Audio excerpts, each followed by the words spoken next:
हर हर महादेव। आज का हमारा क्लास उत्तर वैदिक काल बीए पार्ट 1 के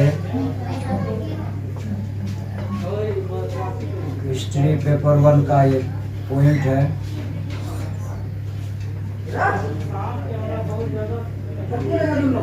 हिस्ट्री पेपर 1 से है, बीए पार्ट 1 है हिस्ट्री पेपर 1। इसका एक टॉपिक है उत्तर वैदिक काल के सामाजिक, आर्थिक और राजनीतिक परिवेश का वर्णन। उत्तर वैदिक काल, इससे पहले के वीडियो में जैसा कि हम सभी जानते हैं, जिसको ऋग वैदिक काल भी कहा गया है या पूर्व वैदिक काल कहा गया है। वैदिक काल को 2 भागों में विभाजित किया, पूर्व वैदिक काल और उत्तर वैदिक काल। पूर्व वैदिक काल के बारे में हमने पिछले वीडियो में देखा है। आज हमारा यह टॉपिक है उत्तर वैदिक काल। उत्तर वैदिक काल मतलब वैदिक काल का अगला हिस्सा। पूर्व माने पहले का, उत्तर माने बाद। तो उत्तर वैदिक काल का यह पॉइंट जो है आज हम लोग देखेंगे। उत्तर वैदिक काल या सभ्यता।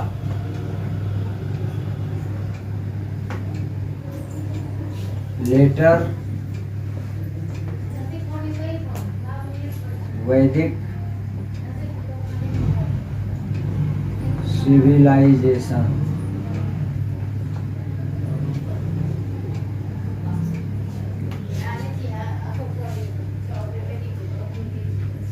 वेद 4 हैं, ऋग्वेद, यजुर्वेद, सामवेद और अथर्ववेद।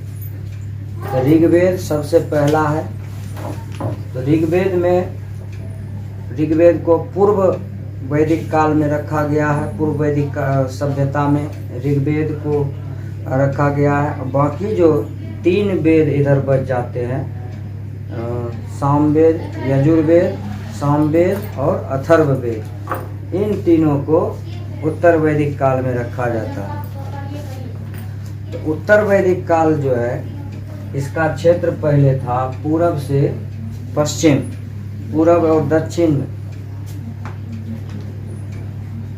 उत्तर वैदिक काल का क्षेत्र था पूर्व और दक्षिण।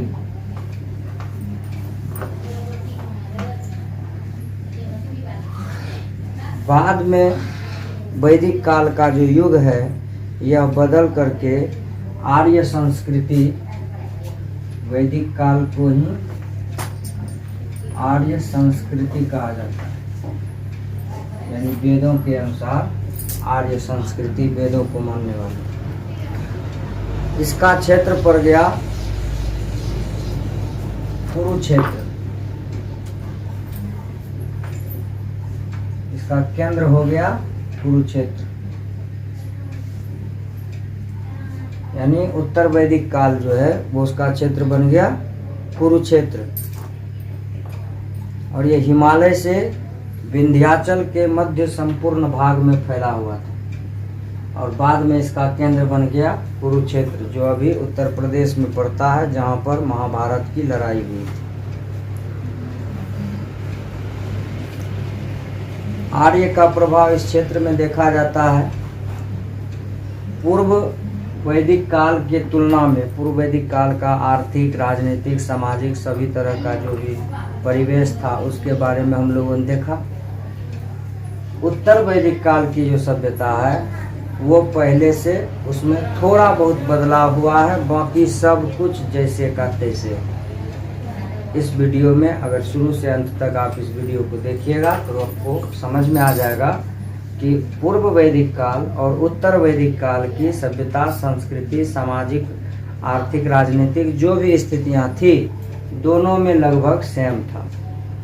बस 2-4 पॉइंट को याद रखेंगे तो बीए में पार्ट 1 के परीक्षा में अगर यह टॉपिक मान लीजिए आपको आ जाता है, तो आप आसानी से उस टॉपिक को डील कर सकते हैं। दोनों एकदम सेम चीज़, पूर्व वैदिक काल और उत्तर वैदिक काल, बस थोड़ा सा डिफरेंस है।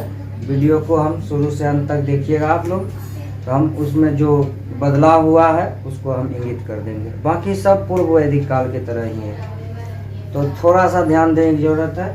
तो चलते हैं हम लोग ये समझ में आ गया। पहले पूर्व और दक्षिण के क्षेत्र में यह फैला हुआ था, आर्य संस्कृति का पकड़ था इस पर।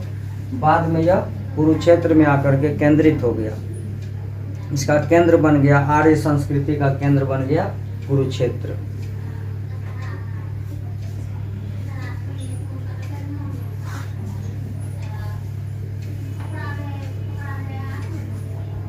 अब हम लोग चलते हैं उत्तर वैदिक काल के सामाजिक स्थिति पर।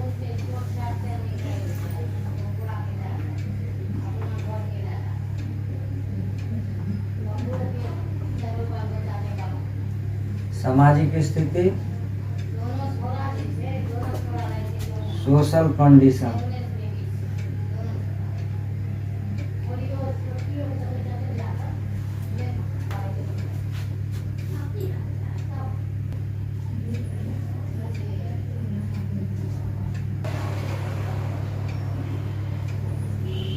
तो सामाजिक स्थिति में हम लोग चलते हैं सोशल कंडीशन। पूर्व वैदिक काल का आप लोगों ने अगर वीडियो देखा होगा तो उसमें आप लोगों ने देखा होगा कि पहला पॉइंट था परिवार, क्योंकि समाज बनता है परिवार से, फैमिली। परिवार में पूर्व वैदिक काल में आपने पढ़ा था कि परिवार जो था वह संयुक्त था, तो इसका भी परिवार संयुक्त है। और जो बड़े आयु वर्ग के लोग थे, बड़े आयु वर्ग के पुरुष जो होते थे उसको परिवार में बड़ा सम्मान दिया जाता था। समाज पुरुष प्रधान था, परिवार पुरुष प्रधान, संयुक्त परिवार था। बड़े आयु वर्ग वाले जो पुरुष होते थे वह परिवार का मुखिया होता था, और समाज हमारा पुरुष प्रधान था। उस समय भी सामाजिक स्थिति जो था वह पुरुष प्रधान था। परिवार में जो घर का जो सबसे बुजुर्ग व्यक्ति होता था, जो पुरुष होता था, उसको सम्मान दिया जाता था। पूरे घर के लोग उसको सम्मान करते थे और वही उस घर का मुखिया कहलाता था, और उसे आदर सत्कार दिया जाता था। घर का हर सदस्य उसको सम्मान देता था। सामाजिक स्थिति में दूसरा आ जाइए मनोरंजन।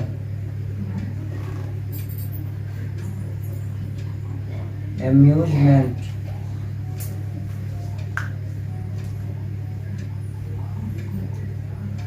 मनोरंजन में जो पूर्व वैदिक काल में था वो सभी इसमें भी है। क्योंकि उस समय सिनेमा, सर्कस वगैरह नहीं था, इसलिए संगीत में तो जानते ही हैं, गायन हो गया, वादन हो गया और नृत्य, ये तीनों संगीत में ही आता है।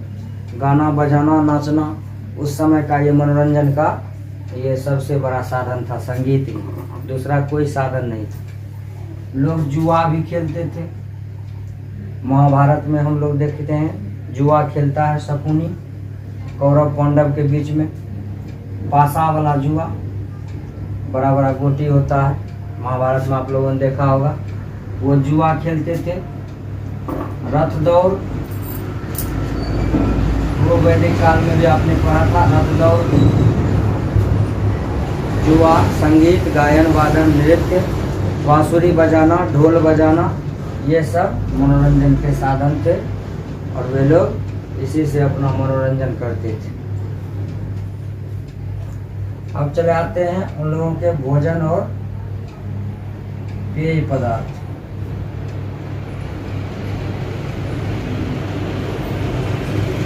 फूड एंड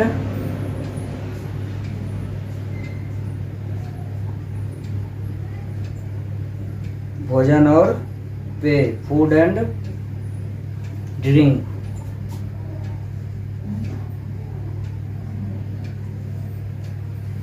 भोजन में वे लोग शाकाहारी मांसाहारी थे। पूर्व वैदिक काल में भी हमने देखा शाकाहारी भी थे और मांसाहारी भी थे। दूध, अब देखिए दिमाग लगाने वाली बात है, जब पशु पालेंगे, पशु हम लोग क्यों पालते हैं? आज से कंपेयर कीजिए उस समय को। अभी गाय भैंस पालते हैं किस लिए? दूध के लिए। दूध जब होगा तो दही भी होगा, मक्खन भी होगा, घी भी होगा। तो ये सभी चीज़ कॉमन है, इसलिए अगर इसको हम बढ़ा चढ़ा के भी लिख देंगे तो गलत नहीं होगा, क्योंकि दूध से घी मक्खन उस समय भी तैयार किया जाता था और आज भी तैयार किया जाता है। जैसे हम लोग देखते हैं कृष्ण जन्म को ही ले लीजिए, द्वापर में कृष्ण जी का जन्म हुआ है। द्वापर युग में भी दूध घी की नदियाँ बहती थी, भगवान कृष्ण मक्खन चुरा के खाते थे, घर घर में मक्खन बनाया जाता था, घर घर में गाय पालन होता था। तो उसी प्रकार से दूध घी मक्खन भोजन में हो गया, दूध घी मक्खन दही। उसके बाद अनाज में गेहूं जौ और चावल, ये 3 चीज़ प्रमुख था अनाज में, और दूध घी मक्खन दही ये सब प्रमुख रूप से वे लोग खाते थे। इसके बाद सरसों भी, आज भी हम लोग सब्जी में सरसों डालते हैं, सरसों भी। मांस भी वे लोग खाते थे, क्योंकि मांस तो आदिकाल से ही खाया जा रहा, शिकार करके जब आदि मानव था तो उसी समय से ये चल रहा है। तो मांस भी वे लोग खाते थे। और पेय पदार्थ में जहाँ तक बात है तो वे लोग सूरा पीते थे, सूरा जिसको आज हम लोग दारू कहते हैं, लेकिन सूरा अलग होता है, दारू अलग होता है। सूरा जो है यह फल का रस होता है, जूस होता है, और उसको एक विशेष प्रकार से बनाया जाता है। लेकिन आज हम लोग इसके देखा देखी, राजा महाराजाओं के देखा देखी, राजा महाराज किसके देखा देखी, अंग्रेजों की देखा देखी। आप लोग विश्वास मानिए या गूगल सर्च कीजिए, यूट्यूब देखिए, भारत के इतिहास में सूरा का प्रयोग कृष्ण के युग में भी हुआ है। कहा गया कि नशा पी करके अपने लड़ मर के खत्म हो गया। तो कथावाचकों ने कथा को अजीब अजीब तरह से मोड़ दे करके इतिहास को भी बर्बाद करने का प्रयास किया है। तो सूरा का मतलब था वहाँ पर, जैसे आप लोग सोमरस का नाम सुने होंगे, फलों के जूस को तैयार करके विशेष प्रकार से उसको पिया जाता था, तो उसको सोमरस कहा जाता था। और यहाँ भी सूरा पिया जाता था। शराबे समझिए आज के युग के लिए, लेकिन ये शराब से अलग था। ये उन लोगों के भोजन और पेय पदार्थ थे। भोजन में समझ में आ गया, दूध जैसे आया तो दूध घी मक्खन दही इतना चीज़ तो आ ही जाएगा, और आटा तो होगा ही, गेहूं तो होगा, चावल होगा ही, जौ एगो बढ़ गया, सरसों और सूरा। वो कभी कभार सूरा पीते थे, यानी जो कभी उत्सव का माहौल हुआ तो पी लिया, और मांस भी ये लोग खाते थे। ये इसका भोजन का प्रवृत्ति हो गया, भोजन और पेय। तो समाज में परिवार आ गया, मनोरंजन आ गया, भोजन आ गया, अब पहनावा ओढ़ावा भी तो होना चाहिए। तो इसको हम लोग कहते हैं वेशभूषा, वेशभूषा।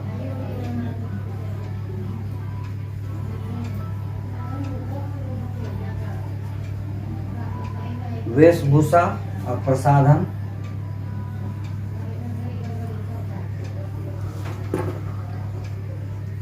वेशभूषा का मतलब हुआ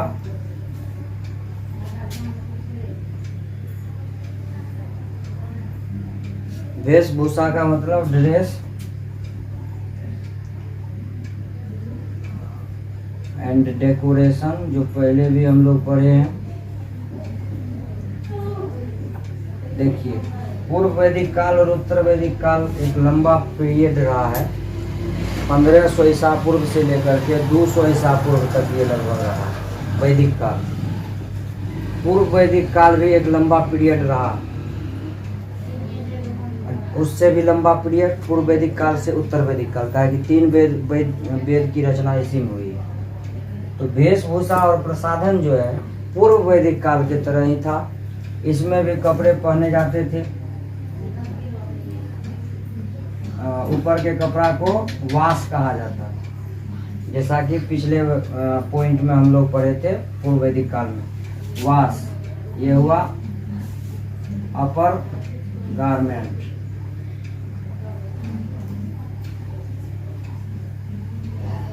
और नीचे का जो कपड़ा होता था,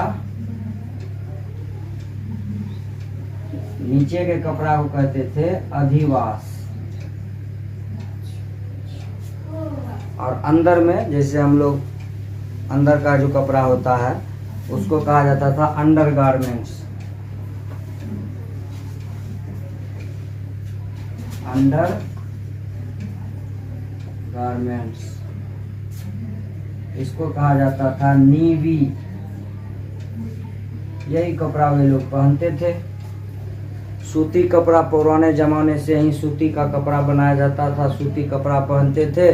और ठंड से बचने के लिए ऊनी कपड़ा पहनते थे। ये दो प्रकार के ही वस्त्र उस समय प्रचलन में था।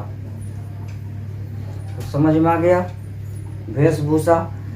और भूषा में अब देखिए वेशभूषा। अब प्रसाधन में, प्रसाधन का मतलब सुंदरता के लिए, तो महिलाएं और पुरुष दोनों पगड़ी पहनती थी। आज भी बहुत से देखिएगा त्योहार में या बहुत से ऐसे संस्था हैं जिसमें महिला भी पगड़ी पहनती है। ये वैदिक काल से ही चलता आ रहा है। महिला पुरुष दोनों पगड़ी पहनते थे। महिला और पुरुष का आभूषण भी लगभग समान होता था।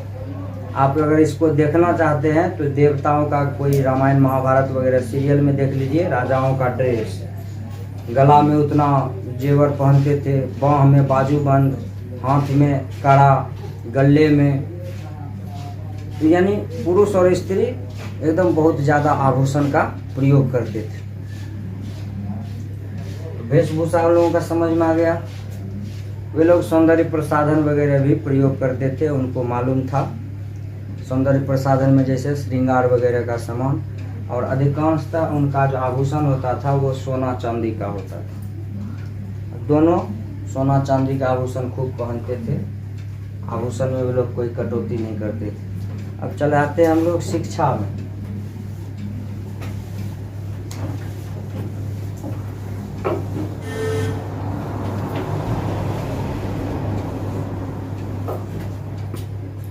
सामाजिक स्थिति है तो शिक्षा भी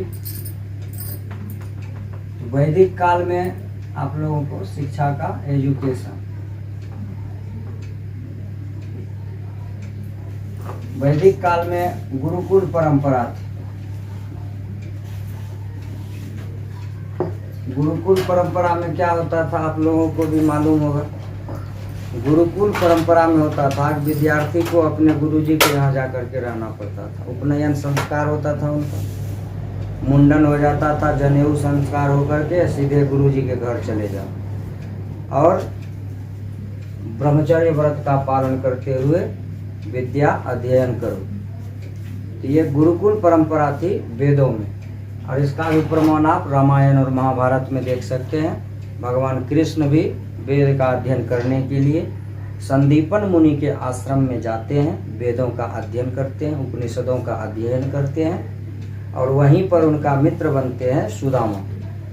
भगवान राम को भी ले लीजिए, गुरु विश्वामित्र के साथ वन में जाते हैं, वहाँ रहते हैं। धनुर्विद्या और आध्यात्मिक विद्या का ज्ञान उनको गुरु विश्वामित्र से मिलता है। तो गुरुकुल की परंपरा वैदिक काल से रही है और विद्यार्थी वहाँ जाकर के वेद उपनिषद आदि की शिक्षा लेते थे। व्यवहारिक शिक्षा भी लेते थे, सामाजिक शिक्षा, व्यवहारिक शिक्षा, राजनीतिक शिक्षा, ये सभी शिक्षा गुरुकुल में ही प्राप्त होती थी। और उस समय किताब कॉपी का अभाव था।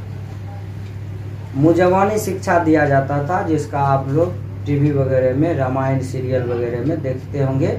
गुरुजी ऐसे एक ऊंचे जगह पर बैठ जाते हैं और शिष्य लोग लाइन में बैठ करके एक दूसरे के पीछे लाइन बाय लाइन बैठ करके बढ़िया से एकदम शांत होकर के किसी वृक्ष के नीचे सभी एकदम छांव में बैठे हैं और गुरुजी उपदेश दे रहे हैं, सब कोई ध्यान से सुन रहा है। उस समय मौखिक विद्या होती थी। गुरुजी को सारा कुछ याद रहता था और वे अपने विद्यार्थी को भी याद करवा देते थे और उसको समझा देते थे। तो ये था उस समय की शिक्षा।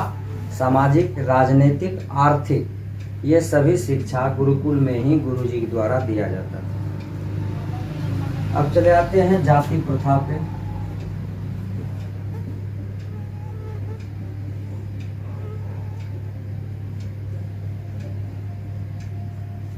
जाति प्रथा।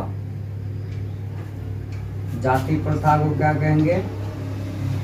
Caste system.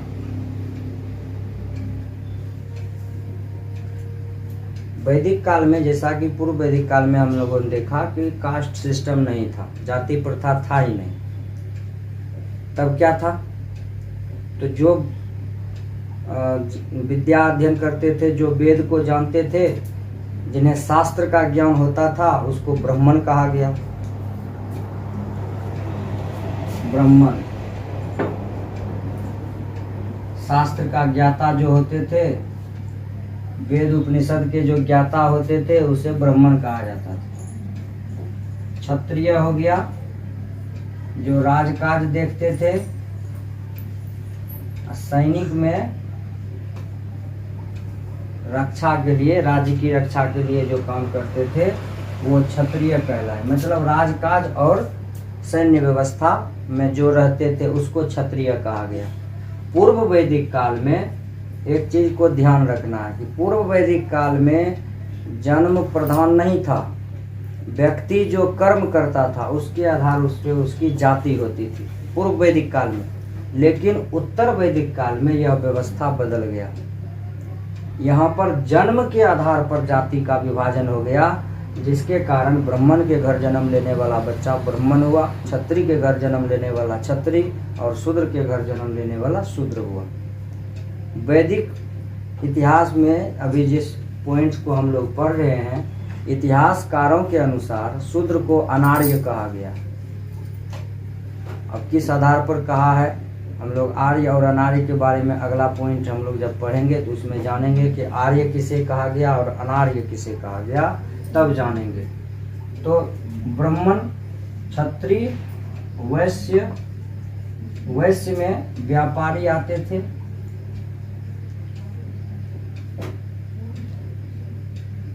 वैश्य में व्यापारी और कृषक, माने किसान और व्यापारी, ये दोनों हो गए वैश्य।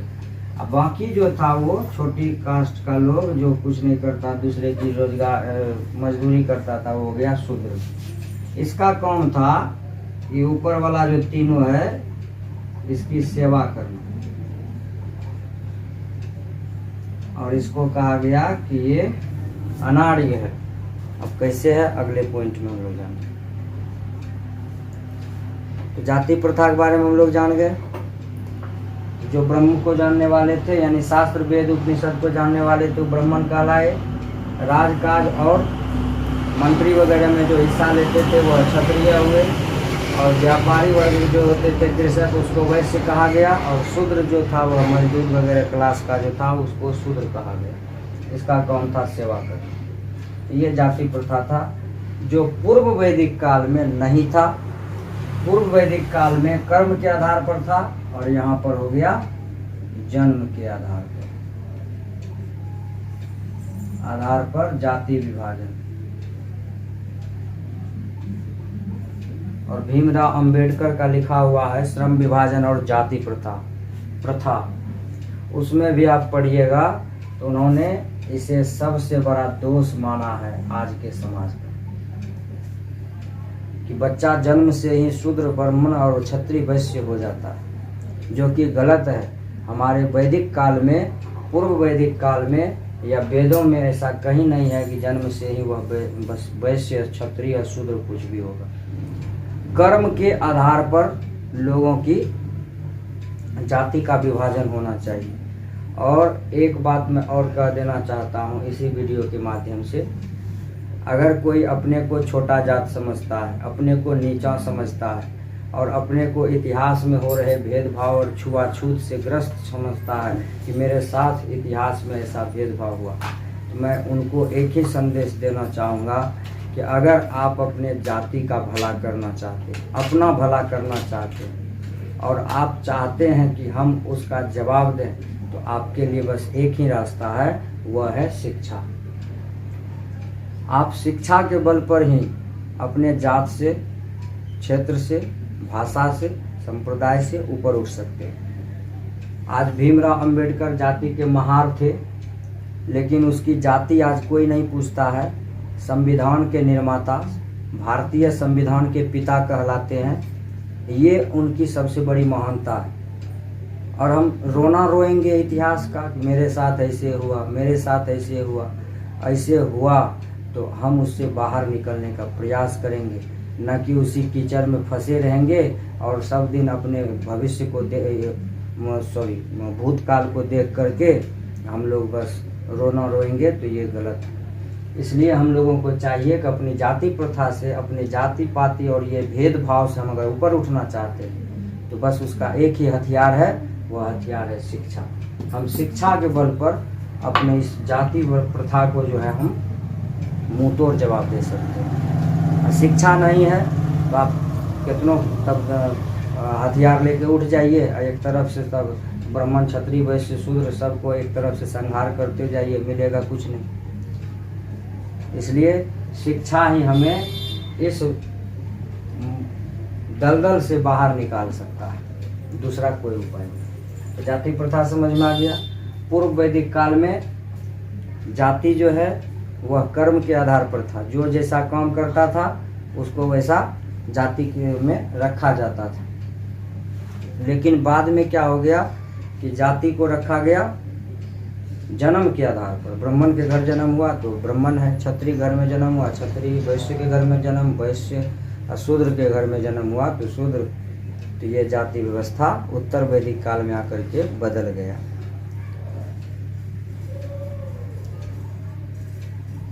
अब चलते हैं हम लोग सामाजिक व्यवस्था में, तो आश्रम व्यवस्था भी होगा। आश्रम व्यवस्था पूर्व वैदिक काल में नहीं था। ऋग्वेद में आश्रम व्यवस्था नहीं था, लेकिन उत्तर वैदिक काल में आश्रम व्यवस्था आ गया। आश्रम व्यवस्था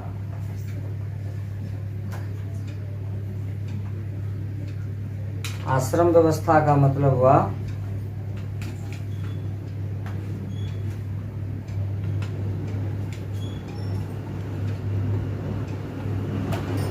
आश्रम सिस्टम।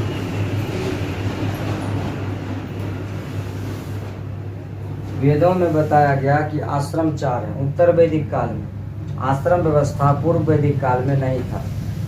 इसको हम लोग ध्यान में रखेंगे। तो आश्रम व्यवस्था में आया कि आश्रम 4 प्रकार के होते हैं। पहला है ब्रह्मचर्य, दूसरा गृहस्थ, तीसरा वानप्रस्थ और चौथा है संन्यास। इस 4 आश्रम में जीवन को बांट दिया। जन्म से लेकर के 25 वर्ष की आयु तक व्यक्ति विद्या अध्ययन करता है और तब तक उसे ब्रह्मचर्य व्रत का पालन करना चाहिए और करता था। इसलिए विद्यार्थी को ब्रह्मचारी भी कहा जाता था वैदिक काल में। अब जब उसकी विद्या पूरी हो जाती थी तो वह अपने घर आ जाता था और घर में उसकी विवाह शादी हो जाती थी। 25 से फिर 50 वर्ष की आयु तक वह गृहस्थी जीवन में जीता था वैदिक काल के अनुसार।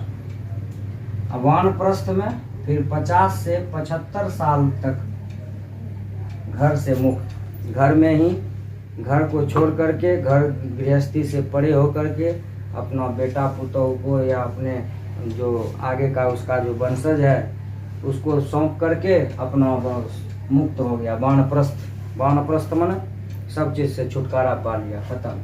और अंत में 75 वर्ष की आयु जब हो जाए तो सीधे घर छोड़ करके संन्यास ले लेते थे। ये आश्रम व्यवस्था आया उत्तर वैदिक काल में। पूर्व वैदिक काल में यह नहीं था। समझ में आ गया। आश्रम 4 प्रकार के, ब्रह्मचर्य, गृहस्थ, वानप्रस्थ और संन्यास। ब्रह्मचर्य का मतलब होता है एक नियम के अनुसार जगना, सोना, उठना, सीमित आहार करना। विद्यार्थी के 5 लक्षण पर लगभग पौने घंटा या 1 घंटा का वीडियो बहुत पहले से अपलोड है, चैनल पर देख लीजिएगा कि विद्यार्थी के क्या लक्षण है। आप अगर उस लक्षण को देखिएगा तो उसमें ब्रह्मचर्य की झलक मिल जाएगी। एकदम ब्रह्म मुहूर्त में उठना, समय से उठना, समय से जगना, समय सोना, समय पर हर काम करना और एकदम सीमित भोजन करना, यही ब्रह्मचर्य की सबसे बड़ी महत्ता है। और हमेशा विद्या अध्ययन में लगे रहना। ब्रह्मचर्य मतलब विद्या जब समाप्त हो गया तो अब विवाह शादी हो जाता था तो गृहस्थी हो गया। गृहस्थी माना घर परिवार, गृह माना घर, गृह जोर स्थिर मतलब अब वह घर परिवार में रहने लगा, गृहस्थी हो गया। वह 25 साल तक इस सुख को भोगो, संतान उत्पत्ति करना, फिर उसे पढ़ा लिखा कर बड़ा बनाना, और तब जाकर के जब वह भी लायक हो जाए तो 50 से 75 की आयु में संन्यास वानप्रस्थ हो जाना। वानप्रस्थ माना घर द्वार से परित्याग, फिर अंत में 75 वर्ष की आयु में संन्यास। ये आश्रम व्यवस्था। इसके बाद है आश्रम व्यवस्था के बाद विवाह और स्त्री दशा। लास्ट पॉइंट, विवाह और स्त्रियों की दशा, यानी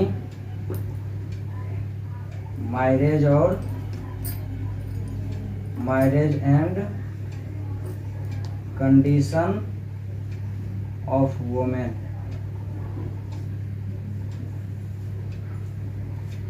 विवाह और स्त्रियों की दशा को जब आप देखिएगा तो पूर्व वैदिक काल में विवाह को पवित्र माना गया है। विवाह एक पवित्र रिश्ता, ए हॉली रिलेशन, एक पवित्र रिश्ता है विवाह। ए हॉली रिलेशन इज मैरिज। शादी जो है एक पवित्र रिश्ता है, और ये सिर्फ दो शरीर को नहीं बल्कि दो आत्माओं का मिलन माना जाता है इसे। और विवाह में कई संस्कार होते हैं, कई तरह के कर्मकांड होते हैं, और उन सभी का भी जो मंत्र है वह वेद से ही आया है। तो विवाह जो है यह पवित्र संस्कार है, और विवाह 8 प्रकार के बताए गए हैं, जिसका वर्णन हम लोगों को मनु स्मृति में मिलता है। मनु ने विवाह के 8 प्रकार बताए हैं, जिसमें गंधर्व विवाह, राक्षस विवाह, पैशाच विवाह, ये सभी विवाह के प्रकार हैं।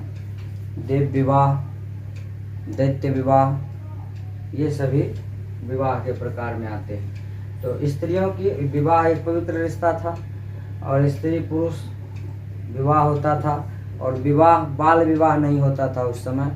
जब युवक और युवतियां वयस्क हो जाती थी तब उनका विवाह होता था। उसके बाद पूर्व वैदिक काल में विधवा विवाह नहीं होता था, उत्तर वैदिक काल में विधवा का भी विवाह होने लगा, ये बदलाव हुआ। इसके बाद विवाह 8 प्रकार के बता दिए गए। उस समय भी अंतरजातीय विवाह होता था, लेकिन बहुत कम होता था, लेकिन मुख्य रूप से सजातीय विवाह ही होते थे। सजातीय माने अपनी ही जाति में विवाह लोग करते थे, और गिने चुने लोग जो होते थे उसको अंतरजातीय विवाह वे लोग करते थे।